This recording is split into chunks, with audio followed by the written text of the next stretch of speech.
So in this Google Docs tutorial, I will be showing you how to strike through text on the Google Docs mobile application. So if I just were to go ahead and type in the word strike through just like this, I want you guys to double tap on the text right here to open up this screen.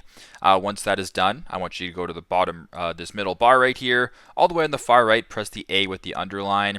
Then make sure that text is selected, and there's a bunch of different options right here if you want to strike through. Go ahead and press the strike through like that.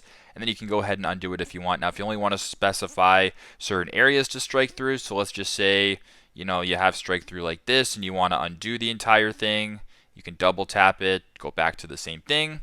Then you can sort of highlight where you want. So if you only want to strike through the through part, you can go ahead, do it this way, and kind of play around with it like that. So that is how you guys can strike through text on the Google Docs mobile application. Thanks again for watching, and hope this helps.